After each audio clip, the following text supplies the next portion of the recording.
Behind every amazing flavor is an amazing human who has perfected their craft. Welcome to Flavors Unknown, a behind-the-scenes look at new flavors and the chefs, pastry chefs, and bartenders who create them, with your host, Emmanuel. Are you curious about latest cocktail trends, the cocktail scene, or discovering local ingredients in the area of Charlotte, North Carolina? My guest today will cover all of these and more. Bob Peters won numerous awards in mixology, and he is one of Charlotte's most influential mixologists. Welcome to episode 62 of my podcast, Flavors Unknown. I am your host, Emmanuel Laroche. I have been in the food industry for more than 20 years, both in Europe and in the US, and every other week I interview trending chefs, pastry chefs, and mixologists around the country. If you are new to this podcast, my guest last week was head cider master Ryan Burke from Angry Orchard, and we talk about how hard cider is made, what makes it unique, and creative ways how you can drink, pair, and cook with ciders. You can find everything about the episodes of the Flavors Unknown podcast at flavorsunknown.com. Follow us on Facebook and Instagram at Flavors Unknown. We are always striving to improve the podcast Flavors Unknown, and we want your opinion. We are running a survey until February 12, when we will have a raffle for 3 people to win a $75 Amazon gift card. To participate, you need to 1. Listen to the podcast Flavors Unknown. 2. Complete the entire survey. And 3. Live in the US. Thank you in advance for your input. The link to the survey is bit.ly/flavorsunknownsurvey1. This is the digit 1. Again, the link is bit.ly/flavorsunknownsurvey1. You can find as well the link on the show notes of this episode on flavorsunknown.com. Click on the green banner that says Your Opinion Matters. Thank you. And now, here is my conversation with Bob Peters. Hey, hi, Bob. Welcome to the show Flavors Unknown. Hey, how are you doing? So good to be on your show. Thank you so much. I'm truly honored to be here. Thank you. I'm really excited to have you as well. Your name is well known in the world of bartending and mixology, so I'm really pleased to have you on the show today. Thank you. I'm so excited to chat with you. This is great. Thank you so much. Of course, the first question that I want to ask you with these crazy times that we are living in, how are you doing with the whole situation with the pandemic? Well, thank you for asking. I'm doing about as good as can be expected. I mean, the pandemic has been so hard on our industry. I mean, it's just torn people apart, and, it's really hard on all the families, with 1 or 2 people in the relationship, working in a restaurant, especially if there's kids involved, somebody has to stay home. Childcare is one of the biggest problems I'm finding right now inside of the restaurant industry, because, a lot of people, childcare professionals, don't want to look after a child of a restaurant industry professional, because they think that, that our exposure then is going to be passed on to the children, and then they're going to be around the children. So, that's crazy. It is. It's been a huge challenge and a huge hit, and something that was when this whole thing started, you couldn't foresee that, because when you think, you're going to get back to work, even if you've got to wear a mask or there's extra safety precautions, you don't think about the lack of childcare. That just wasn't on the radar. That has been a huge challenge for everybody in the restaurant industry, especially for the Charlotte, North Carolina area where I live and work. But me personally, I have been, trying my best to stay busy. We did a couple months worth of a shutdown here in Charlotte. And then I was actually, for a consulting job, I was opening up a restaurant that was supposed to open up on March 17th, which was the day that the, United States basically shut down. So literally the day, the day that we were supposed to open this new restaurant, we had to pack everything up and give away a huge food order and, sort of furlough everybody. But it was crazy. That part was absolutely insane. And then we had to rebuild the staff, because other people had to go, they had to leave, and try to do other things in order to stay afloat, which I can't blame anybody for. We all have to make a living.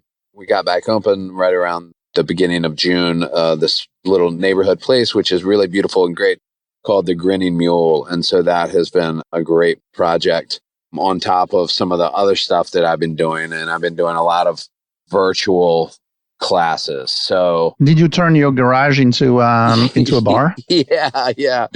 You saw that. So my wife, after about a week of me milling around the house and doing, I was a absolute. Did she say to you, go to the garage now? That's enough? Yeah, she banished me to the garage because I was such a pain in her butt.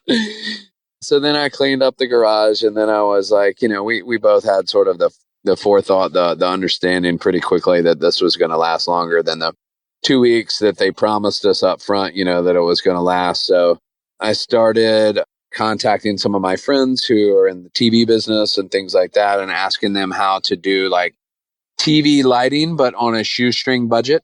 And so I figured out a couple of hacks, basically on how to do solid like lighting systems. But, I had another buddy of mine build me a really small bar for demos. And then I organized all my booze, which was on the list to do anyway. And so all of this stuff took several weeks to do, little by little. So now I can basically go in my garage and turn on the lights and it's studio ready. I can record with my iPhone and do Zoom classes or WebEx or whatever. And it's been going really, really well. And it's helped me and my family out a lot. That's good. And then you can prepare a cocktail for your wife and then bring it back to her. I can go hide out there if I'm in trouble, which is funny. And we had my mother come live with us for a little while, which was absolutely hilarious. She is a super funny lady, and she is a very seasoned, very experienced drinker. She would come, and when we would sneak out to the garage bar, and I would make cocktails, which was super hilarious. And she's 82 years old and one of the funniest people I've ever met in my entire life. That was a welcome retreat from the pandemic, was my mother and cocktails. Okay, so you have done videos with her then? Yeah, we thought about doing a video series, and if I can ever get her to say she likes the way her hair looks, then we'll do another one. I swear I'm not That's kidding. So funny. It's so funny. Like, I've got to get her in the right hair day, and sometimes that's difficult. So she's a tough lady. So you said that the Grinning Mule was finally launched in June. So can you describe a little bit to us what's the drink menu at the restaurant? Absolutely. So our concept for the Grinning Mule was to do simple, affordable, yet elevated food and drinks.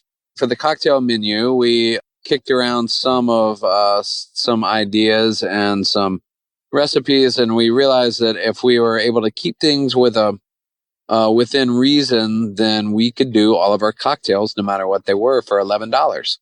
So we have sort of deemed ourselves the home of the $11 cocktail. And so we've got everything from a house mule, so like our version of a Moscow Mule, which is Tito's vodka, fresh lime, and then we make a homemade blueberry honey syrup, and then use ginger kombucha that's locally made and organic from here in Charlotte. And it's delicious. And so we can do anything from our signature drink, which is called the Grinning Mule, to a Woodford Manhattan, which is $11 also. So, and everything in between. And we've changed it up. We did sort of a warm weather menu where drinks were a little bit more refreshing. And so as the temperature here in Charlotte has cooled down, finally, we have sort of switched to a cooler weather menu. So we call this like our winter fall menu. And so I've done a different kind of mule, and then everything has gotten a little bit darker and a little bit more bitter and a little bit more stirred, but really delicious stuff. And again, all $11. So when you approach like your cocktail, are you thinking about like an overarching flavors or a theme, and then you're building the details with the ingredients, or you're starting from the ingredients and you are building the flavors, one at a time? Typically, I come up with flavor combinations. So, for instance, for one of the cocktails, I had an idea to do a salted maple pear. Okay, so that was the concept that I came up with, and I thought that sounded beautiful and very much fall and winter. The ingredients, no problem. We get some nice maple syrup, salt, of course, no problem, and then some nice pear juice. So that part is okay. And so now I've got to figure out what spirit to work with that, what spirit to go with that. So I always like doing things that are a little bit unexpected, but very intentional. And so I went with a local gin. I love my local North Carolina product. I'm very proud of what North Carolina has done with their craft distilleries. And so I love to feature them as much as possible. So I went with a Cardinal Gin, which is out of a small town that's like maybe 30 minutes away from where I'm at. Not very far, but it's this really beautiful gin. And it's got these beautiful notes of like clove and spearmint. And there's some like frankincense in there and like apricot seed and all these like beautiful flavor notes. And so I was like, that is going to be so insanely delicious with this salted maple pear concept. So I chose the Cardinal Gin and then maple syrup. I mixed up some pretty mild saline or salt water. And then I've got pear juice, and that's it. And so it all came together quite beautifully. And of course, you've got to sort of play around with the ratios to make sure that it's not too sweet or too salty or too gin forward or any of that stuff. But it came out really, really beautifully. And it's definitely one of our better sellers. That sounds great. So where do you turn to for inspiration when you want to create something new? A lot of it is the seasons and what we can get that's fresh. So, there are some exceptions with that, like citrus. You've got to go outside of the state of North Carolina to get good citrus. Other than that, pears are in season, right now. So that's it's fun to use pears. And I think that if, a lot of people talk about eating with the seasons, you can drink with the seasons too. And so not only that, but, as the temperature gets a little bit cooler, little bit by little bit, like, what do you want to be drinking? I wanted to do something simple, but also I wanted to provide a warm drink because we do have a patio. And so, especially in these times where outdoor seating and eating is important, I wanted to have something to warm people up in case they just wanted to sit outside. So I did a very simple but really beautiful homemade hot chocolate. And then you can choose whatever booze you want to put in there, and we'll put it in there for you and throw a couple marshmallows on top and toast it up. It's a beautiful cocktail, and I love it with bourbon. But if you want rum in it, then you can have rum or tequila or mezcal. I don't necessarily suggest gin with chocolate or vodka for that matter. But, if that's what you want, so be it. So we call that your choose your own adventure hot chocolate. Oh, that's cool. Yeah. And then when the spring comes, are you working with blossoms and edible flowers? And I think you have done some cocktails with those themes. Absolutely. I love edible flowers. I think that, Mother Nature has the most beautiful things in the world.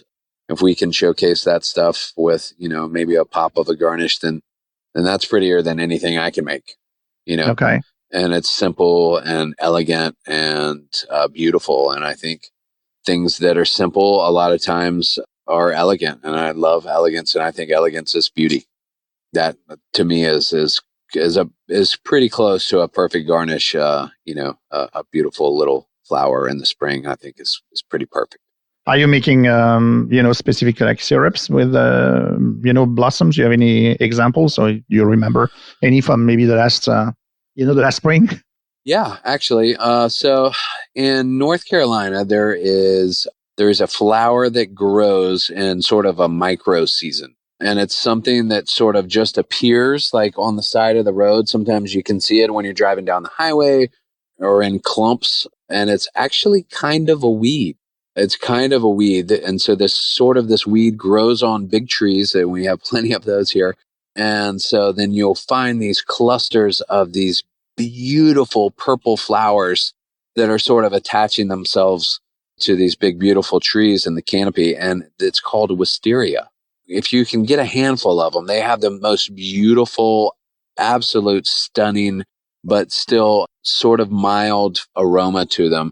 It's a purple flower. And so it has almost like a grape or almost like a grape Kool-Aid smell to it. And I know that sounds crazy, but they smell like, artificial grapes. And it is absolutely beautiful. And if you take those in enough volume, you got to grab a couple of handfuls to a bunch of them. And then you throw that in a pot and you make sort of a wisteria tea. Then you can add sugar to it. And all of a sudden now you have a wisteria simple syrup. And it is so delicious just with something simple like, a nice mild gin or vodka or, a Blanco tequila, something that is on the milder side of the spirits range, because this is such a delicate flavor. Just with like a little bit of lemon juice and a wisteria syrup and the spirit, sort of your choice. Then it's an incredible drink. Like, it's so beautiful and so delicate and so spring that it's wonderful. Maybe with a sparkling white wine as well. Could be, yeah, be interesting. Absolutely. Do you get inspiration as well from the culinary world? Absolutely. 100%. 100%.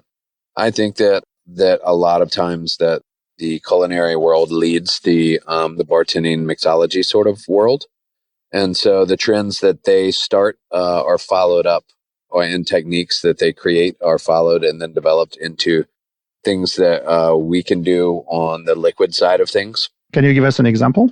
I was just watching this morning. I love watching amazing culinary shows, cooking shows. And so I was watching Chef Table today, and it was on Albert Ferran, or not Albert Ferran, Albert Adria. Ferran Adria's brother, who worked with him at El Bulli, and he was the guy that created spherification, the technique spherification, which is now started off in the culinary world at the best restaurant in the world, El Bulli, with a olive preparation. And that has turned into something in the culinary, in the liquid bartending world, is something that has been done quite a bit, where you can do spherification on cocktails, where you can, bite into like something that looks like a grape, and then all of a sudden there's a gin and tonic inside, or countless possibilities, But that definitely is something that I think is really interesting, is techniques that have been developed in the culinary world and changed into the bartending world. But that actually is a pretty good example. Yeah, very good. So what drew you to mixology? Bartending was something that I sort of fell into. I was at my favorite dive bar as a pretty young guy. I was probably 21, and my brother introduced me to his favorite bar, and he's a little older than I am. And so I was sitting there one afternoon, and I was the only one in there. It was a total dump, but it's my kind of place. I love that. I was sitting there, and the owner was sitting over talking to, at the end of the bar, he was talking to another employee that was off work, and he was having a beer, and it was probably about 5:30 in the evening, and they were talking about how they didn't have anybody to work a couple of shifts a week when so-and-so quit. Mm-hmm. And that they were like, well, what are we going to do? Nobody wants to work here. This place is a dump. And I was like, I don't mean to be eavesdropping, guys, but I'll do it. And they were like, they were like, are you serious? And I was like, yeah, I'll do it. That was sort of how I fell into it. And then I kind of accidentally fell in love with it, and have been doing it for the past, over 20 years now. It was sort of a happy accident. And, I've fallen in love with high volume. I love watching people throw bottles around, and, I thought that was amazing. And I loved dive bars. Dive bars are just such an amazing animal that is so different than everything else. And then I started getting into cocktails, and how you can, create an experience with a cocktail that is so different than just having, drinks or beers, which is that's way different. And so that is really what hooked me. And so I sort of went down the rabbit hole with cocktails and just I've never been able to get out of it. I've been still stuck down here. So how would you describe the Charlotte cocktail scene? I think that we have some great diversity and we've got a ton of really creative people.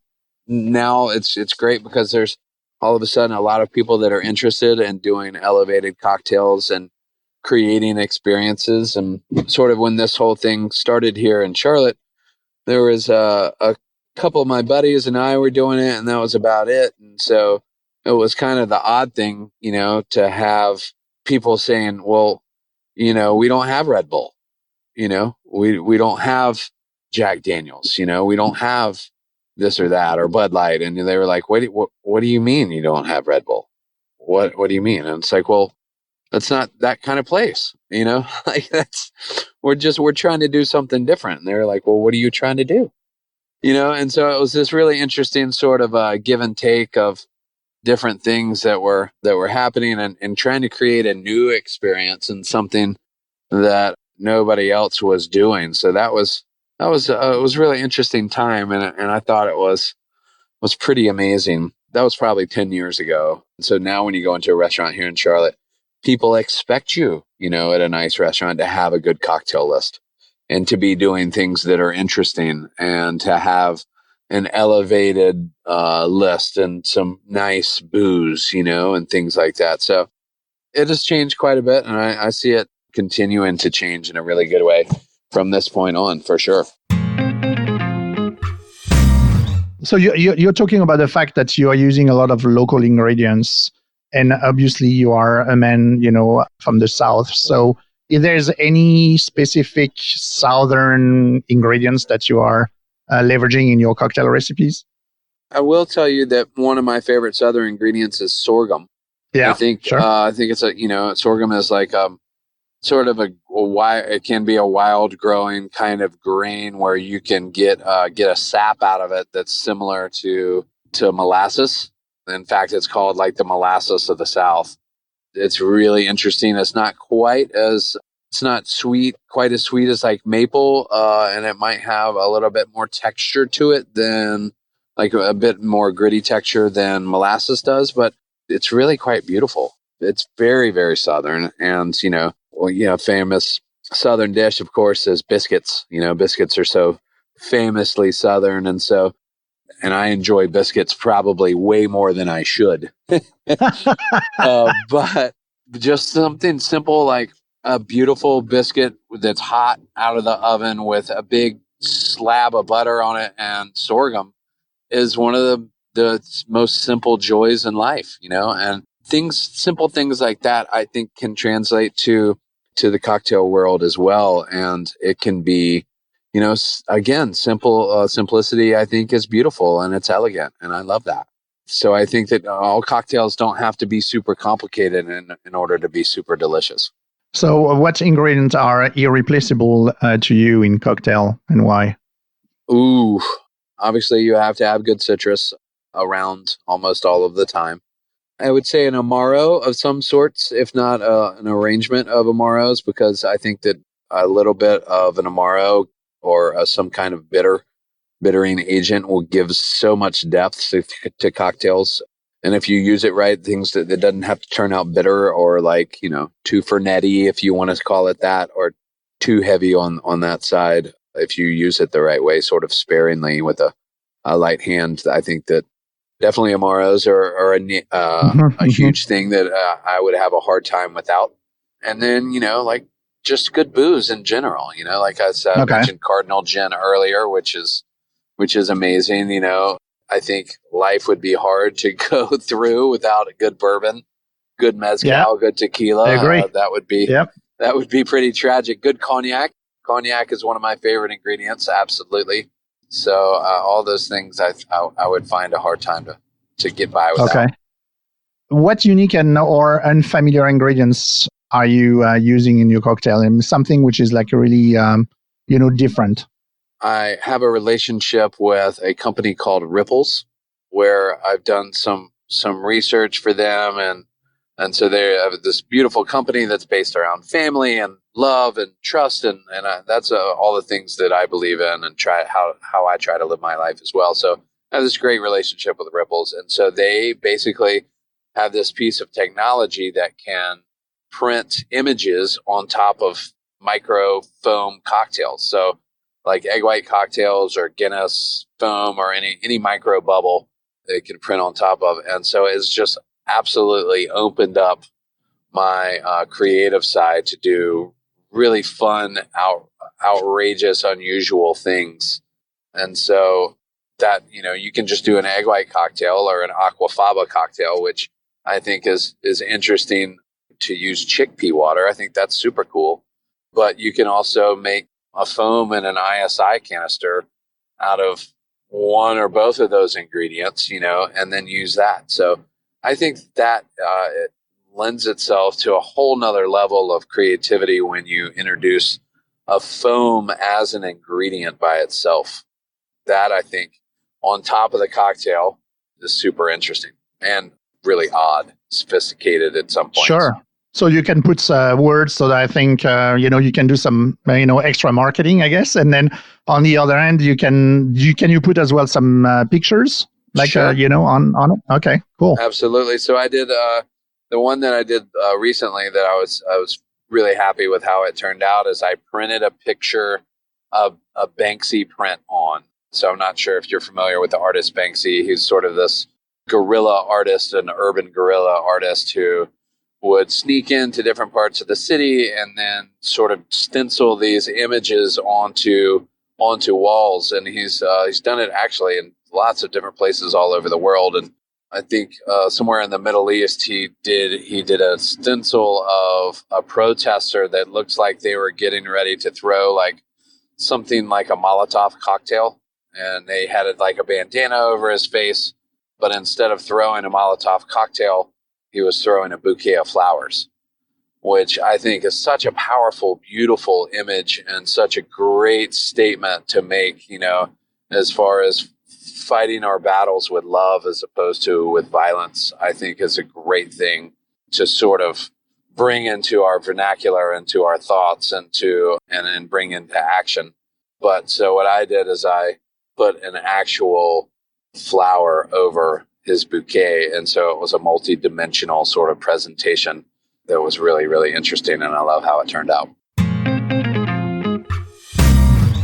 What are for you like the three essential principles that you stand by when you develop like a bar program, or if you are, coaching someone to develop like a bar program? I would say balance in your cocktails. Everything has to be as close to perfectly balanced in your cocktails as possible. I think that one of the huge things to me is to listen to your guest, because sometimes people will just tell you things that they don't really mean what they say. But if you listen, like if you really, really listen, then you'll hear what they're trying to tell you, even if they're giving you different words for it. That to me is very important. And a part of that is asking questions. If they give you kind of a conflicting sort of statement, then you need to ask questions in order to make sure that you understand what they're actually really saying so that you can give them something that they enjoy. So asking questions is huge. The last one is it would just be as simple as like caring, like really caring about, your final product and making sure that you're giving your guests like the best version of the cocktail or the service or of you that you possibly can, because you care. If you don't care, then I can't do anything with you. It's not going to be that good if you don't care that much. But how do you keep like your cocktail menu approachable for the clients, the patron, while you maintain like a creative aspect, which is really, the essence of what, mixology is? A lot of it is developing a relationship with your guests. So at first, like if you're starting a new program, if it's a new restaurant or a new bar, then I think that at first, I'm sure some people will disagree with me, but I always like to start off sort of simply. And then, the next menu, you can get just a little bit more complicated.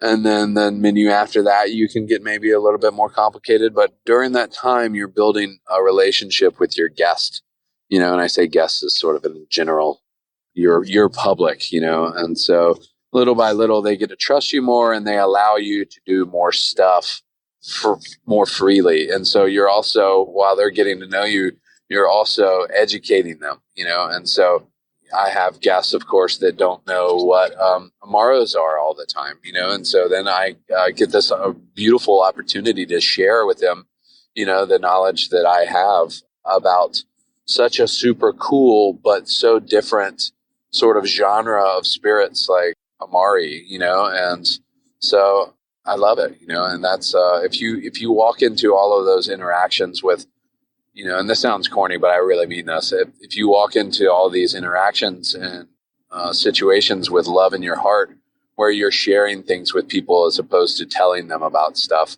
then that goes a really long way. What do you see are the trends of the cocktail world at the moment? I know this is like a crazy time, but I think that classics aren't going anywhere. I think that ultra creative stuff is only getting more and more interesting to me. I love the movement towards locally sourced ingredients, whether it's spirits or other ingredients. I love that. I think that we will probably see moving forward a trend that also follows the culinary world, getting back to what we were talking about earlier, and that's sort of healthy options. I would imagine that we're going to see a good bit of that in the future. Some organic, an entirely organic menu, I think, would be amazing to see in a cocktail bar. And I think that would be tough to do with the amount of organic spirits that are out there, but I don't think it's impossible. And I think those options are only going to get more and more prevalent as we move forward. So do you think as well, if, thinking about the healthy trend that we'll continue to see like a lower ABV in terms of the cocktails? I think that is something that's been on people's radar for a long time. And I think that is good in theory. However, I haven't seen a whole lot of that. It sounds great on paper, but people still love boozy cocktails, and the whole reason why they're going out is to sort of escape, reality for a little while and let you wait on them and let you make decisions and let you whisk them away from their average, moments. So I think that boozy cocktails aren't going anywhere. I think that maybe low calorie cocktails are going to become even more of a thing.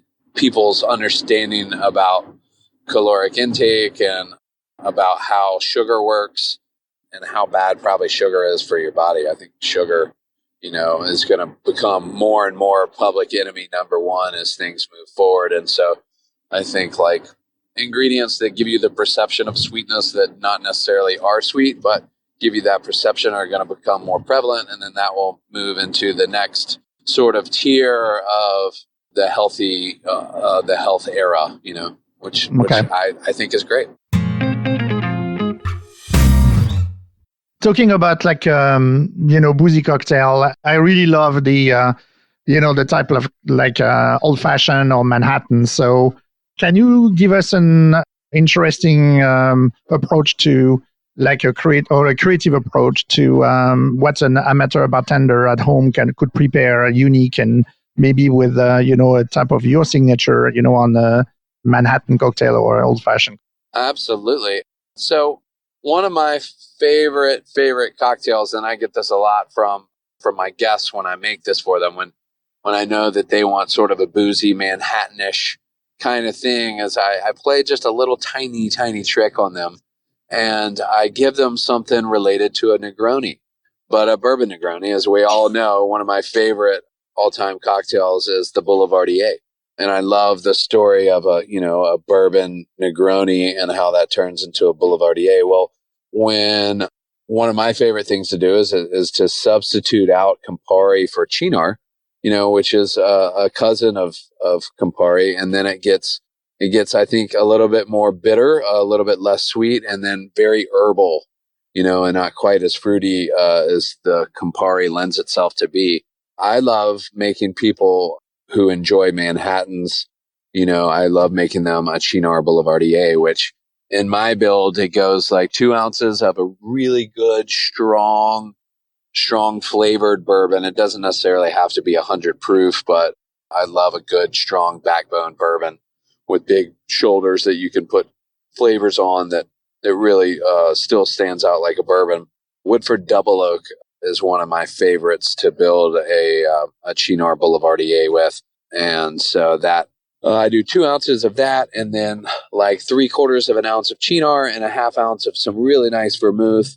And then stir it and express an orange rind over it. And it is so simple and so delicious and so boozy and bitter and lovely. And that's one of my all-time favorite cocktails for sure. Very cool. So thank you.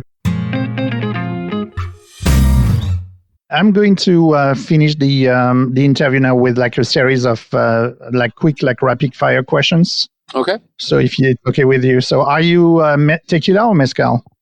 Mezcal. Right now. Yeah, right now. I understand. Yeah, before, but I went through a huge tequila phase, but right now I'm definitely on the mezcal. Okay. Straight up or on the rocks? Straight up. So if you could pick any combination of the following, a bar, a bartender, and a drink, and it would be from any time in history, what would be your choice? Like, like a location, a bar, famous bartender, and a drink. Ida Coleman, at the American Bar at the hotel in London where they created the cocktail book. Ida Coleman and I would want to get a hanky-panky from her, the person that created the hanky-panky, which is one of the greatest names in cocktail history, and the first ever female rock star bartender. That would be an honor to sit at her bar and to have her make that for me. What cocktail do you hate making the most? Dirty martini. Dirty martini. Okay. Dirty martini. With blue cheese stuffed olives? With anything. I loathe a dirty martini, and I know people are going to hate on me for that, but I just think that it tastes like ocean water, and I don't think it's interesting. I think it's just salty. I think that you can do better just about with any other ingredients in the entire world, and I'm sorry. That's just my terrible opinion. I'm sorry. Sure, no, that's fine. Yeah. And so on the opposite way, but my wife loves them, and so I have to eat my words every time she tells me to fix her one day. You're in trouble. Oh my gosh, you are going to end up in a garage again. Absolutely. So, on the opposite, what's your favorite drink to make? Something that I've really enjoyed lately making, and one of my all-time favorite cocktails is a simple yet perfectly balanced Paloma. I love Palomas, and I always try to talk people out of drinking a margarita and try to switch them into drinking a Paloma, and typically it works and they like it better. Yeah, and grapefruit is trendy at the moment. Yeah, definitely. Oh yeah, so delicious. And finally, do you have like 3 books that have inspired you during your career? Dale DeGroff, any book by Dale DeGroff, any book by Tony Abou-Ganim, and then trying to think. I mean, you could pick one of any of the earliest cocktail books to look through. I think those are all, pretty amazing. You've got to do. I love having to have some research. How about David Wondrich? I love the history of punch. His book about punch, I thought was pretty close to life changing. But I did run a bar where we made a ton of punch. It was called the Punch Room. So, I mean, that sort of fits there. Yeah, absolutely. Yeah. Thank you so much, Bob. I really appreciate your time and being on the show. I really absolutely. Thank you so much for having me. And I had an absolute blast. And I hope that I did well enough to get invited back again. Yeah.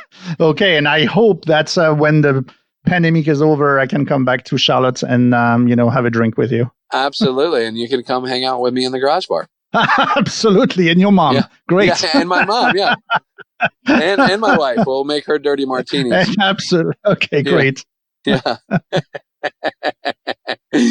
Thank you so much. Thank you for listening to my conversation with mixologist Bob Peters from Charlotte. I have to say that a boozy hot chocolate sounds really appealing during these winter cold months. Maybe we should do all like Bob and turn our garage into a man cave and install a private bar. And I just ordered some sorghum syrup to try with my cocktail over the weekend. If you like these episodes, please share it with a friend or a colleague. And subscribe to the podcast on Apple Podcasts and Spotify. Please check the show notes on the website flavorsunknown.com. Next week, my guest will be Elizabeth Faulkner, who is a chef, a pastry chef, who has opened various restaurants, who has participating to many cooking competitions as a contestant or as a judge. She has been a James Beard finalist, wrote several cookbooks, and she is now as well a consultant for the industry. I see you in 2 weeks, and until then, remember that people who love to eat are always the best people. You've just enjoyed another delicious episode of Flavors Unknown. Hungry for more? Hit subscribe. Tell us where you're listening from by leaving a review. And for social media and show notes, head to flavorsunknown.com.